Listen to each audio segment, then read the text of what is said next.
नमस्कार दोस्तों। आपको पता है कि इसी वर्ष पहले यूपी टेट का नोटिफिकेशन आया, जो कि प्राथमिक विद्यालय और उच्च प्राथमिक विद्यालयों के लिए था। यूपी टेट का फिर एग्ज़ाम भी हुआ और एग्ज़ाम कंडक्ट होने के बाद उसका भी क्या है, परिणाम आने वाला है। अब क्या है, आज हम बातचीत करेंगे एमपी टेट की। तो मध्य प्रदेश में भी प्राथमिक और माध्यमिक कक्षाओं के लिए जो शिक्षक पात्रता परीक्षा है उसका विज्ञापन आ चुका है। इसमें हम मैं आपको सारी डिटेल्स बताऊंगा कि आवेदन कब से आरंभ है और इसकी लास्ट डेट क्या है, कितने दिनों तक यह फॉर्म आपको फिल करना है। साथ में हम लोग चर्चा करेंगे इसके अंदर जो आपको पता है 2025 में एक सुप्रीम कोर्ट के माध्यम से एक जजमेंट आया। जितने भी नियुक्त शिक्षक हैं जो पहले से कार्यरत हैं और जिन्होंने अभी तक टेट क्वालिफाई नहीं किया है, उसके संदर्भ में भी जो ये नोटिफिकेशन है इसके अंदर बताया गया है। क्या बताया गया है इसके बारे में हम बातचीत करेंगे। जो एमपी टेट की जो नियम पुस्तिका है, जो रूल बुक है, वो क्या है, जो नोटिफिकेशन है वो क्या है, जारी कर दिया है मध्य प्रदेश सरकार द्वारा। तो हम इसके बारे में पूरा विवरण समझेंगे और जो मेन मेन पॉइंट्स हैं इसके अंदर सुप्रीम कोर्ट का जो जजमेंट है उसका भी उल्लेख किया गया है। और जो अवधि है, जो एमपी के जितने भी पहले से कार्यरत शिक्षक हैं उन सभी को ये टेट क्वालिफाई करना कितना अनिवार्य है, अन्यथा उनको अपनी स्वयं इच्छा से सेवानिवृत्ति लेनी होगी। इसमें भी स्पष्ट कहा गया है इस विज्ञापन में भी। तो ये सारी बातें हम चर्चा आज इन सब बातों पे हम चर्चा करेंगे। साथ में जो एमपी टेट का पेपर वन है जो कक्षा 1 से 5 के लिए होता है, उसे हम वर्ग 3 कहते हैं। उसके अंदर जो सिलेबस है उसके बारे में भी हम बातचीत करेंगे, जो एग्ज़ाम पैटर्न है उसके बारे में थोड़ा-सा हम बातचीत करेंगे। साथ में हम जो 6 से 8 कक्षाएँ उच्च प्राथमिक के लिए होती हैं, उसके लिए भी हम बात करेंगे कि जो 6 से 8 पेपर 2, जो एमपी टेट पेपर 2 होता है वो क्या है, उच्च प्राथमिक विद्यालयों के लिए जो होता है उसके बारे में भी हम चर्चा करेंगे, जिसमें हम एग्ज़ाम पैटर्न और जो उसका एग्ज़ाम पैटर्न के साथ-साथ किस सब्जेक्ट में कितने क्वेश्चंस आते हैं इन सभी को लेके बातचीत करेंगे। तो हम अपने सेशन को अब दोस्तों आगे बढ़ाते हैं।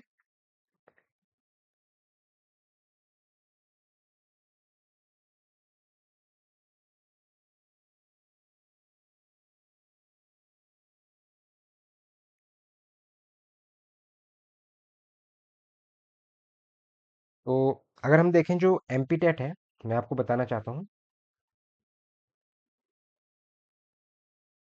जो एमपी टेट है, एमपी टेट का नोटिफिकेशन आ चुका है 2026 के लिए।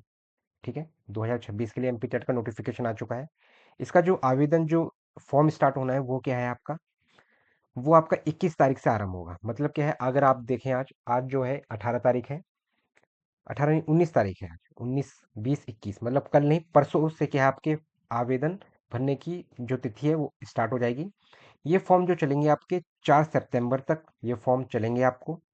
इसके बाद आवेदन पत्र में अगर संशोधन करने की जो प्रारंभ तिथि है, मतलब जो अगर कोई भी अभ्यर्थी संशोधन करना चाहता है अपने आवेदन पत्र में, अगर उससे कोई त्रुटि हो गई है तो वो क्या है 21/8 से ही आरंभ रहेगा। लेकिन संशोधन की जो अंतिम तिथि रहेगी वो 9 सितंबर 2026 तक रहेगी। पेपर भी पहले से ही डिक्लेयर्ड है।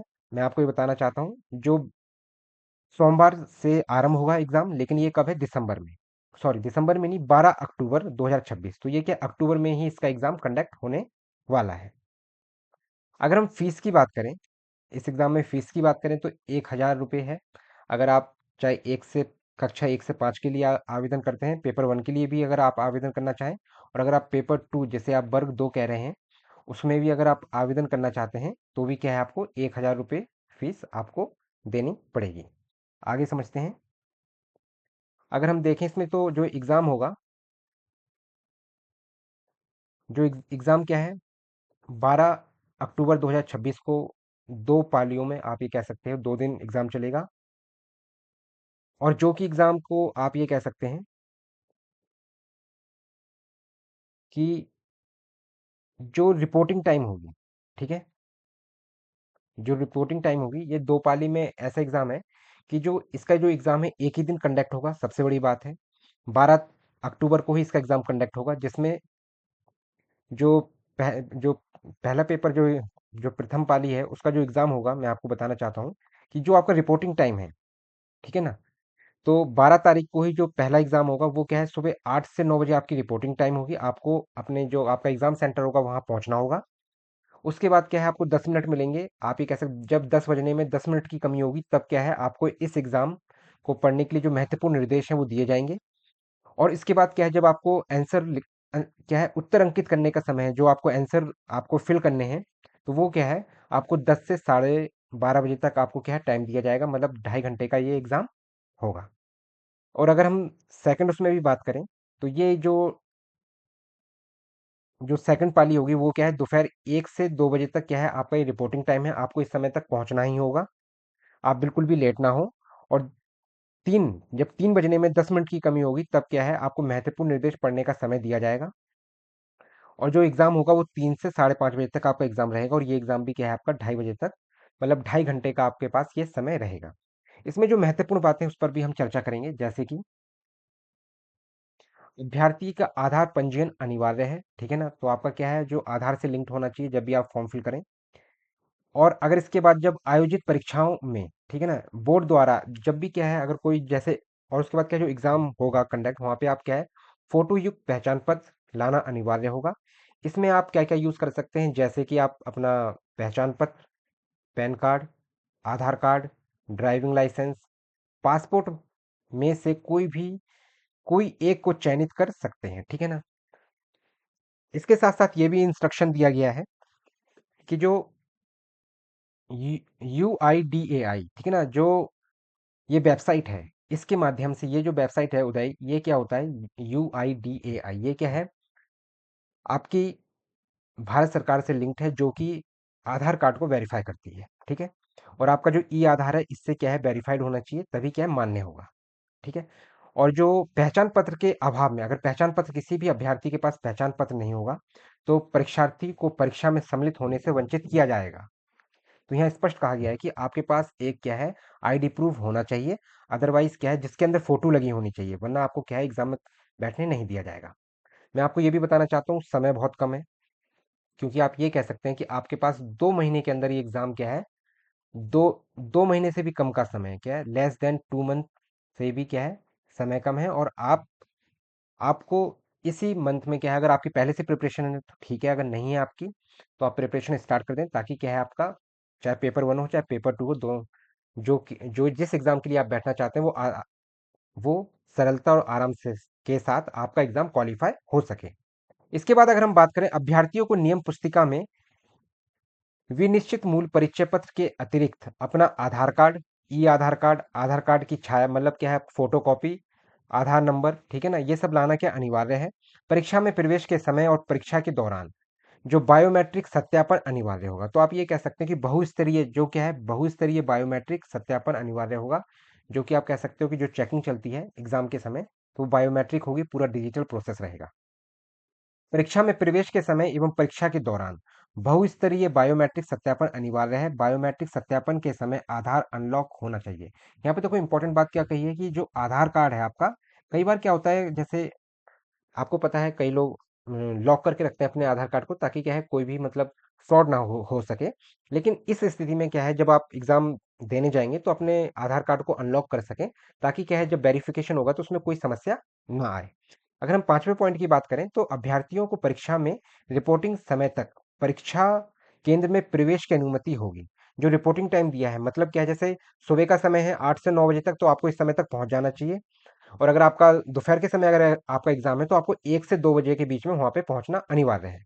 इसके पश्चात विलंब से आने वाले अभ्यर्थियों को प्रवेश की पात्रता नहीं होगी। मतलब आप ये कह सकते हैं कि अगर आपको बाद में अनिवार्य नहीं किया गया, तो फिर आप क्या है, इसका दोष क्या है, आप गवर्नमेंट को ना दें, क्योंकि जो ये विभाग है, उन्होंने स्पष्ट कहा गया है कि आपको जो रिपोर्टिंग टाइम है उसी टाइम के अंतर्गत आपको वहां पहुंचना है।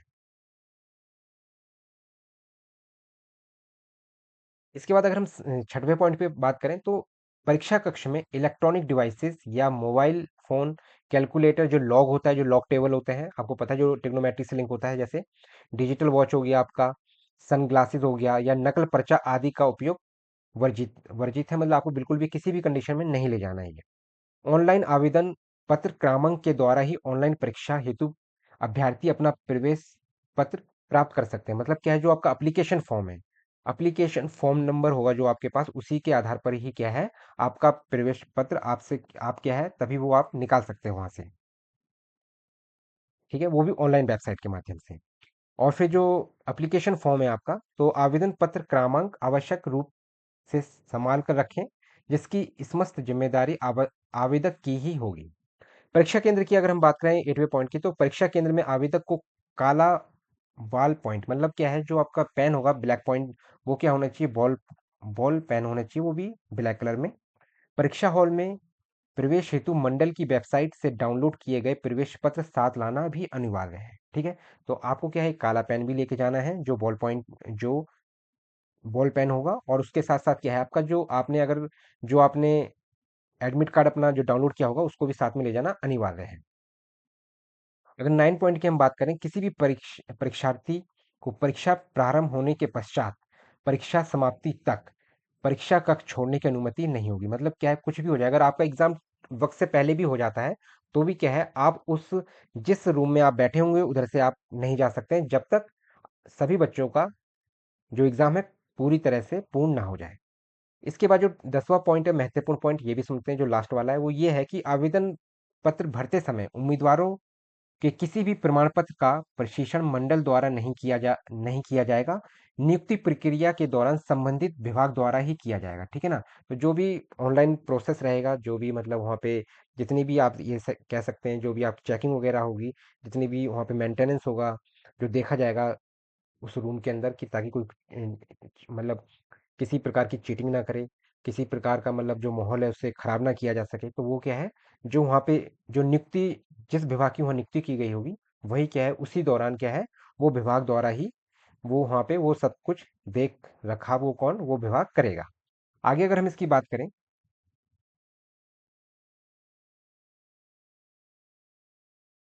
इसके बाद देखो, मैं आपको यही बताना चाह रहा था कि आप देख रहे हैं ना 1 सितंबर 2025, मतलब क्या है, यहाँ पे जो जजमेंट है, जो क्या है, सुप्रीम कोर्ट का जजमेंट है। ठीक है ना, जो क्या है, सुप्रीम कोर्ट का जो जजमेंट है, उसका भी उल्लेख है, इसके बारे में भी हम बातचीत करेंगे। तो इसमें क्या कहा गया है, इसको हम समझते हैं। यहाँ पे देखो, स्पष्ट रूप में कहा गया है, प्राथमिक शिक्षक पात्रता परीक्षा सेवारत शिक्षकों हेतु निम्न पुस्तिका एवं पाठ्यक्रम। ठीक है, तो इसमें स्पष्ट क्या कहा गया है, ये समझते हैं।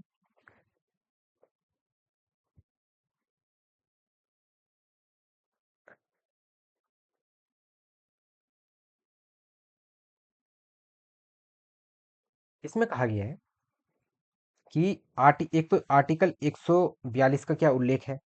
ठीक है, उसके बाद उन्होंने ये कहा है कि those teachers who have less than 5 years, ठीक है, जिन शिक्षकों की रिटायरमेंट में 5 साल से कम का समय है, जिस तारीख का जो सुप्रीम कोर्ट ने जो जजमेंट दिया है उस हिसाब से, may continue in service till they attain the age of superannuation without qualifying the TET. ठीक है, तो वो ऐसे ऐसे नियुक्त शिक्षक अपनी सेवानिवृत्ति तक क्या है, अपने अपने एक पद पर जो कार्यरत है उस पर क्या है, वो कार्यरत रहेंगे, लेकिन उनको क्या है, प्रमोशन नहीं किया जाएगा। ठीक है, we make it clear that if any teacher having less than 5 year service aspires for promotion, he will not be consider eligible without he और she having qualified the TET. लेकिन क्या है, उनको प्रमोशन तब तक क्वालिफाइड नहीं माना जाएगा और योग्य नहीं माना जाएगा, तब तक वो टेट क्वालिफाई नहीं कर लेते। तो ये पहली बात उन्होंने स्पष्ट वही चीज़ कह दी है कि कोई भी अभ्यर्थी हो, उसे क्या है, अगर प्रमोशन चाहिए और उसकी जो सेवानिवृत्ति में अगर 5 साल से कम समय है, तो वो अपने पद पर कार्य कर सकता है, लेकिन क्या है, प्रमोशन नहीं मिलेगा जब तक वो टेट क्वालिफाई नहीं करेगा। हिंदी में देखो क्या लिखा है, माननीय सर्वोच्च न्यायालय द्वारा लिखित सिविल अपील। ठीक है, अन्य समरूप याचिकाओं में पारित दिनांक 1 सितंबर 2025 के अनुसार प्राथमिक एवं माध्यमिक कक्षाओं में पढ़ाने वाले ऐसे शिक्षक जिन्होंने पूर्व में पात्रता परीक्षा उत्तीर्ण नहीं की है, उन्हें पात्रता परीक्षा उत्तीर्ण करना अनिवार्य है। माननीय न्यायालय द्वारा पारित आदेश का पैरा निम्नलिखित निम्न अनुसार है। ठीक है ना, तो आप ये समझ सकते हैं कि जो भी ये कंडीशन दी गई है, इसको क्या है, आपको समझना होगा, जो मैं आपको समझा रहा हूँ। ठीक है, इसके बाद देखो इन्होंने क्या कहा है, इसके बाद कहा गया है, और इसके बाद क्या है, जो अधिनियम है राइट टू एजुकेशन एक्ट का जो अधिनियम है, उसमें कहा गया है कि अगर having more than 4 years to retire on superannuation are concerned, they shall be under an obligation to qualify TET within 2 years from date in order to continue in service। ठीक है, तो यहाँ पे तो कोई स्पष्ट कहा गया है कि अगर कोई भी व्यक्ति जो 5 साल से ज्यादा रिटायरमेंट रिटायरमेंट में समय है, सेवानिवृत्ति में क्या है, उस नियुक्त शिक्षक को 5 साल से अधिक का समय है, तो उसे वो बाध्य है कि उसे टेट क्वालिफाई करना होगा 2 वर्ष के अंदर। ये क्या है, बाध्य है, मतलब फिक्स है, मतलब कि करना है तो मतलब करना है। अगर कंडीशन ये है कि अगर any of such teachers fail to qualify TET within the time we have allowed it, they shall have to quit service. मतलब क्या है, आप समझ रहे हैं ना, अगर कोई भी अभ्यर्थी टेट क्वालिफाई करने में असमर्थ होता है 2 साल के अंदर, तो उसे क्या है, उसे अपनी सर्विस को छोड़ना पड़ेगा। They must be compulsory retired, उन्हें क्या है, स्वयं इच्छा से सेवानिवृत्ति लेनी ही होगी। तो ये कंडीशन स्पष्ट कहा है गवर्नमेंट ने। आगे समझते हैं।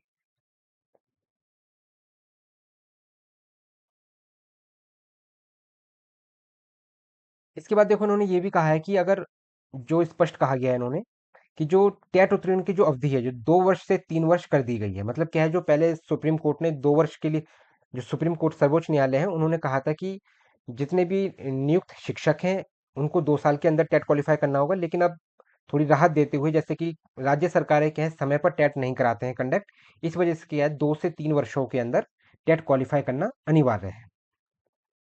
आगे देखें तो ये कब तक, अब जो डेट थी पहले जो 2027 थी, ठीक है ना, क्या है, तो यहाँ पे देखो क्या, the qualification has to be obtain by 31 August 2028 instead of 31 August 2027 as originally directed. मतलब पहले जो 31 अगस्त 2027 तक जितने भी नियुक्त शिक्षक हैं उन्हें टेट क्वालिफाई करना था 27 तक, लेकिन अब क्या है, अब इस डेट को चेंज करके 1 साल बढ़ा दिया गया है। मतलब 31 अगस्त 2028 तक टेट क्वालिफाई करना अनिवार्य है। ये महत्वपूर्ण बात है, ठीक है दोस्तों। तो आप समझ रहे हैं ना दोस्तों कि कितनी महत्वपूर्ण बात है इसमें, इस नोटिफिकेशन में भी स्पष्ट रूप से कहा है। तो जितने भी अभ्यर्थी हैं जो एमपी टेट की तैयारी कर रहे हैं, चाहे वर्ग 3 की तैयारी कर रहे हैं, चाहे वर्ग 2 की तैयारी कर रहे हैं, तो उन सभी को क्या टेट क्वालिफाई करना अनिवार्य है, अन्यथा उन्हें अपनी स्वयं इच्छा से सेवानिवृत्ति लेनी होगी, उन सभी शिक्षकों को। अगर हम देखें इसमें जो नोटिफिकेशन की अगर हम देखें, तो जितने भी, अगर आप जो जनरल कैटेगरी है उनको क्या है, 60% लाना पासिंग मार्क्स जरूरी है, और बाकी अन्य अन्य जो कैटेगरी है उसमें क्या है, उन सभी को 50% अंक लाना अनिवार्य है। तो अगर हम, जैसे कि अगर हम बात करें, तो प्राथमिक शिक्षक भर्ती आप देख रहे हैं, तो ये जो प्राथमिक शिक्षक भर्ती है, ये कक्षा 1 से 5 तक के जो विद्यालय होते हैं, और वो जो शिक्षक हैं, जो नए अभ्यर्थी हैं, उन्हें क्या है, उनके लिए जो सिलेबस है, और जिन्होंने अभी तक टेट क्वालिफाई नहीं किया है उनके लिए भी ये सिलेबस है, जिसमें इसमें स्पष्ट रूप से बताया गया है कि इसमें क्या 150 क्वेश्चन आएंगे। ठीक है, इसके 2.5 घंटे का जो समय होगा, एग्जाम का जो समय है 2.5 घंटे का होगा। ठीक है, इसमें नेगेटिव मार्किंग नहीं होगी, इस बात को समझना, नेगेटिव मार्किंग नहीं होगी। जितने भी क्वेश्चन आएंगे बहुविकल्पीय होंगे, मतलब मल्टीपल चॉइस क्वेश्चन होंगे। और इसके बाद जो स्ट्रक्चर और कंटेंट है, मतलब क्या संरचना और जो विषय वस्तु है वो क्या है, वो देखिए, आप पैटर्न देखिए, एग्जाम पैटर्न क्या है, कि जो सीडीपी है, चाइल्ड डेवलपमेंट एंड पेडागोजी, वो 30 प्रश्न होंगे जो कि 30 अंक के होंगे। अगर भाषा की बात करें, तो पहली भाषा अगर आप हिंदी कहते हो, हिंदी के 30 प्रश्न, 30 अंक। इंग्लिश की भी बात करें तो इंग्लिश के भी 30 क्वेश्चन, 30 उसके मार्क्स होंगे। मैथमेटिक्स की भी बात करें, गणित की बात करें, तो इसके भी 30 क्वेश्चन होंगे जिसके 30 अंक होंगे। और ईबीएस इन्वायरमेंटल स्टडी की भी बात करें तो 30, इसके भी 30 क्वेश्चन होंगे और 30 आंसर होंगे। अगर हम पूर्ण संपूर्ण देखें, अगर ओवरऑल देखें, तो कुल 150 क्वेश्चन होंगे और 150 ही अंक होंगे। इसमें सबसे अच्छी बात क्या है, कोई भी नेगेटिव मार्किंग नहीं है। ठीक है, इसके बाद अगर हम देखें, और ये सिलेबस है, सिलेबस में भी आप देखिए, जो सीडीपी है, सीडीपी डिवाइडेड है 2 पार्ट में, कि 15 नंबर का आपका क्या होगा, जो सीडीपी आएगी, 15 नंबर की सीडीपी होगी, और 15 नंबर का जो होगा, जो पेडागोजी होगी, जो शिक्षण शास्त्र होता है, वो क्या है, 15 नंबर का आपका आएगा। ठीक है, ये सीडीपी होगी आपका। और उसके बाद,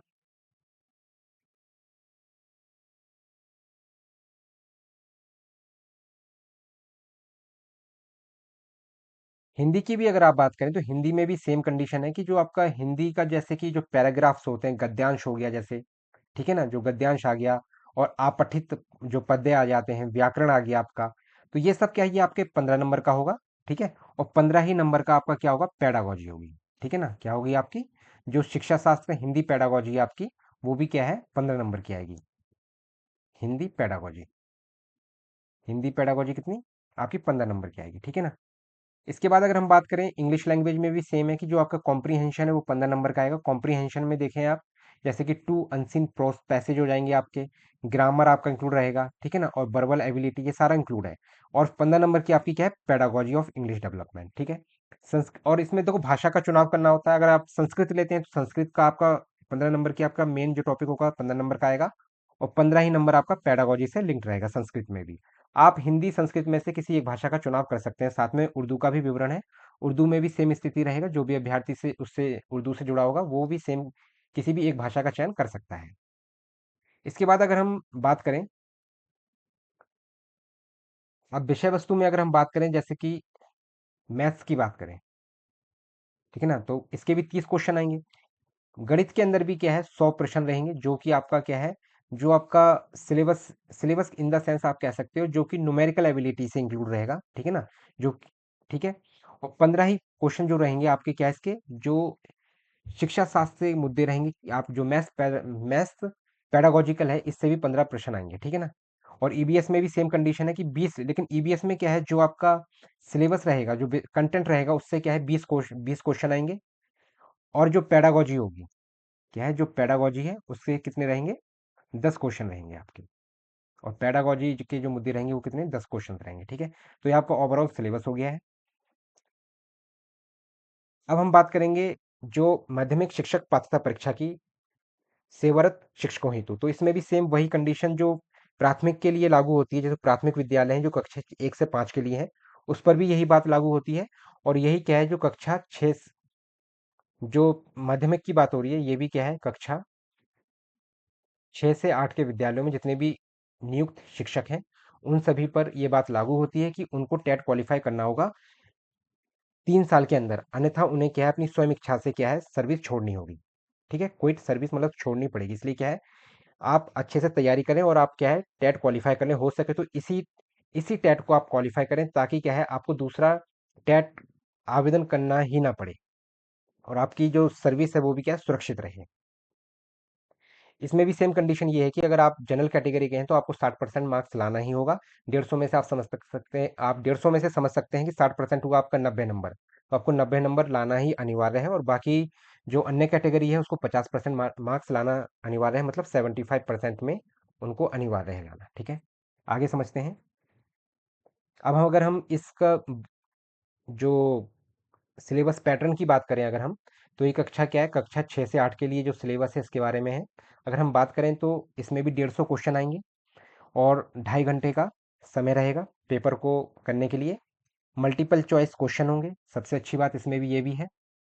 और इसमें भी क्या है, 4 ऑप्शन रहेंगे। ठीक है, इसके बाद देखो यहाँ पे स्पष्ट रूप में कहा है कि जो नेगेटिव मार्किंग है वो नहीं होगी, और हर क्वेश्चन 1 अंक का होगा। ठीक है, अगर आप देखें इसके अंदर तो जो पहला पार्ट ये जो आप देख रहे हैं, ये क्या है, जो 30 नंबर का है, ये क्या है, हर वर्ग के लिए रहेगा, क्योंकि इसमें क्या है, आपको 6 से 8 में क्या है, विषय वस्तु आपकी क्या है, चेंज हो जाती है। जैसे कि कोई हिंदी भाषा पढ़ाना चाहता है, कोई इंग्लिश भाषा पढ़ाना चाहता है, कोई संस्कृत भाषा पढ़ाना चाहता है, कोई उर्दू भाषा पढ़ाना चाहता है, कोई गणित पढ़ाना चाहता है, कोई विज्ञान पढ़ाना चाहता है ना, कोई सामाजिक विज्ञान पढ़ाना चाहता है। तो मतलब ये क्या है, विषय वस्तु होगी। ठीक है, तो आप ये देखें, जो सभी को पढ़ना है वो ये है कि आपको जो पहला होगा, आपको किसी एक भाषा का चुनाव रखेंगे, आप हिंदी या संस्कृत में से, तो आप ये कह सकते हैं कि वो 8 नंबर के क्वेश्चन होंगे, जो कि 8 अंक के ही होंगे।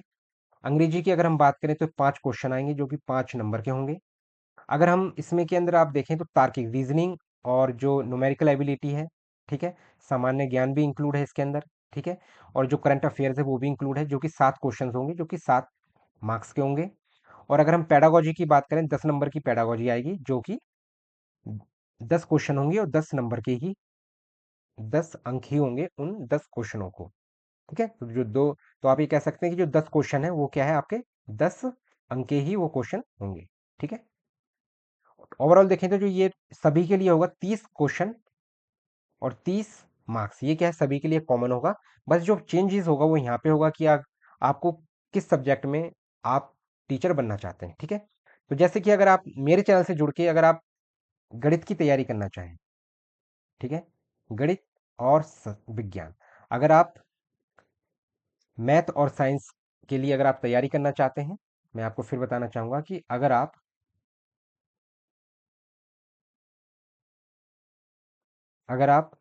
मैथ मैथ्स और साइंस की अगर आप तैयारी करना चाहते हैं तो आप मेरे चैनल से जुड़ सकते हैं। ठीक है, इसके अंदर मैं आपको पूरा कंप्लीट तैयारी कराऊंगा। इसमें स्टार्टिंग हम मैथ से करेंगे। ठीक है ना, और आपको कितने समय मिल रहा है वो भी मैं अभी आगे आपको बताने वाला हूँ। तो आप समझ सकते हैं कि ओवरऑल देखें तो 30 क्वेश्चन ये सभी के लिए कॉमन होंगे, और बाकी जो 120 क्वेश्चन होंगे वो क्या होंगे, आपके सिलेबस के अकॉर्डिंग होंगे। आप इसके अंदर चयन कर सकते हैं, मैथ साइंस कुछ भी रख सकते हैं, कोई भी सब्जेक्ट जिसमें आप टीचर बनना चाहते हैं। ओवरऑल देखेंगे तो 150 क्वेश्चन होंगे और 150 ही मार्क्स का ये पेपर होगा आपका। ठीक है, तो ये पेपर 2 की बात है। और अगर आप मेरे से जुड़ के अगर मैथ और साइंस की तैयारी करना चाहते हैं तो आप मेरे चैनल से जुड़ सकते हैं। बाकी अगर हम आगे भी बात करते हैं अभी, तो ये पूरा सिलेबस है। ठीक है ना,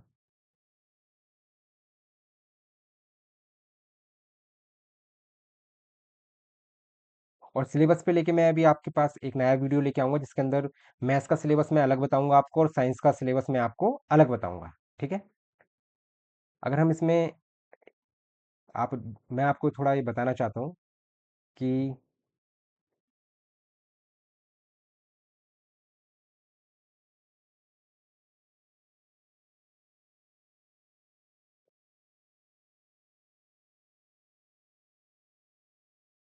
ये जो वेबसाइट है मैं आपको ये भी बताना चाहता हूँ, अगर आप पूरा कंप्लीट सिलेबस देखना चाहते हैं अपने मैथ साइंस या हिंदी इंग्लिश किसी भी आपने जो सब्जेक्ट का चुनाव कर रखा है उसका कंप्लीट सिलेबस देखना चाहते हैं, तो आप इस वेबसाइट पर जाके www.esb.mp.gov.in पर जाके आप ये सिलेबस देख सकते हैं।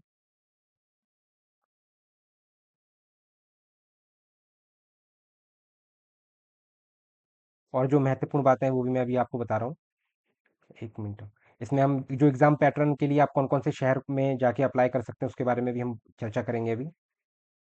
तो जैसे कि देखो दोस्तों, आवेदन पत्र भरने की जो समय अवधि है इस पे हम बात करें तो देखो 21 तारीख से आरंभ होने वाले हैं, आज 19 तारीख है, मतलब कल को छोड़ के परसों से क्या है ये फॉर्म क्या है आरंभ हो जाएंगे। एमपी टेट के फॉर्म क्या है आरंभ हो जाएंगे। इसमें अगर आप देखें तो सिर्फ केवल 15 दिन का समय दिया है आपको, फॉर्म भरने के कुल दिवस के लिए 15 दिन का आपको समय दिया गया है। ठीक है ना, और अगर आप इसके अंदर अगर आप इसका जो संशोधन है फॉर्म में अगर कोई त्रुटि हो गई है उसको मिला के क्या है पूरे ओवरऑल 20 दिन है। ठीक है, इसके बाद आपको पता ही है कि जो अवधि है एग्जाम की वो क्या 2.5 घंटे का आपको समय मिलेगा। ठीक है, और जो एग्जाम इस समय स्टार्ट हो जाएगा, लेकिन आपको क्या है जो रिपोर्टिंग टाइम है उस समय पहुंचना आराम है, जो मैंने आपको स्टार्टिंग में ही बताया था। इसके बाद जो एग्जाम पैटर्न इस पे भी हम बात करें तो जो ऑनलाइन परीक्षा हेतु संभावित परीक्षा शहर कौन कौन से हैं, जैसे कि आप भोपाल फिल कर सकते हैं, इंदौर, जबलपुर, खंडवा, नीमच, रतलाम, रीवा, सागर, सतना, सीधी और उज्जैन, ये क्या है जो 11 ये शहर बताएं, इस पर क्या है आप ऑनलाइन आवेदन कर सकते हैं। जहां आपको सुविधा लगे वहां पे आप क्या है इन आवेदन करके वहां पे आप एग्जाम देने जाएं, और आप क्या है जो एमपी टेट है, जो आपका एमपी टेट है चाहे फिर वो वर्ग 2, अगर आप वर्ग 3 की बात करें तो आपको पेपर 1 क्वालिफाई करना होगा, और अगर वर्ग 2 की बात करें तो आपको पेपर 2 क्वालिफाई करना होगा, जो कि 6 से 8 के लिए कह सकते हैं आप। और आप ये भी कह सकते हैं जो जो उच्च प्राथमिक या माध्यमिक आप उच्च प्राथमिक या माध्यमिक विद्यालय जो होते हैं उससे 6 से 8 8 के विद्यालय होते हैं। इसके लिए क्या है आपको जो आपका एक सब्जेक्ट है उसको पकड़ मजबूत होनी चाहिए, क्योंकि इसके अगर आप कोई भी सब्जेक्ट का चुनाव करें वो क्या है 120 क्वेश्चन होंगे उस सब्जेक्ट से। ठीक है, अगर मैं आपको एक चीज और बताऊं,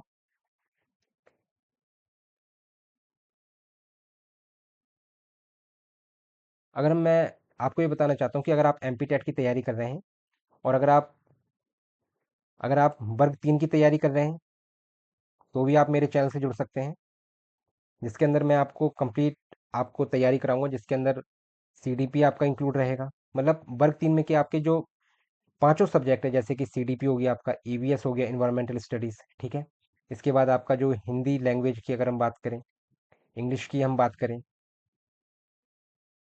ठीक है, और जो मैथ्स की बात करें, तो आप क्या है इन सभी की तैयारी आप मेरे चैनल से जुड़ के कर सकते हैं।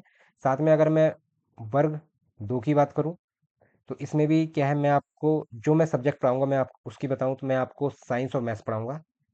साइंस और मैथ्स पढ़ाऊँगा, तो आप मेरे चैनल से जुड़ सकते हैं, जिसके अंदर जो इम्पोर्टेंट टॉपिक्स होंगे और हमें क्या-क्या पढ़ के जाना है, उन सभी को लेके क्या है मैं क्लास लेके आऊँगा, तो आप क्या है मेरे चैनल से जुड़ सकते हैं। तो अगर आप तैयारी कर रहे हैं तो आप मेरे चैनल से जुड़ सकते हैं, और साथ में आपको ये भी बताना चाहता हूँ, कोई भी अभ्यर्थी अगर यूपी टेट की भी तैयारी करता है, सी टेट की तैयारी कर रहा है, एमपी टेट की तैयारी कर रहा है,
एक मिनट दोस्तों।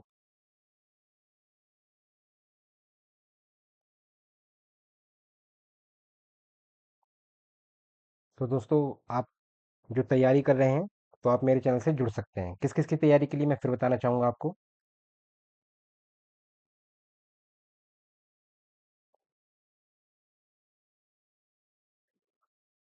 अगर आप एमपी टेट की तैयारी करना चाहते हैं, अगर आप यूपी टेट की तैयारी करना चाहते हैं, अगर आप सी टेट की तैयारी करना चाहते हैं,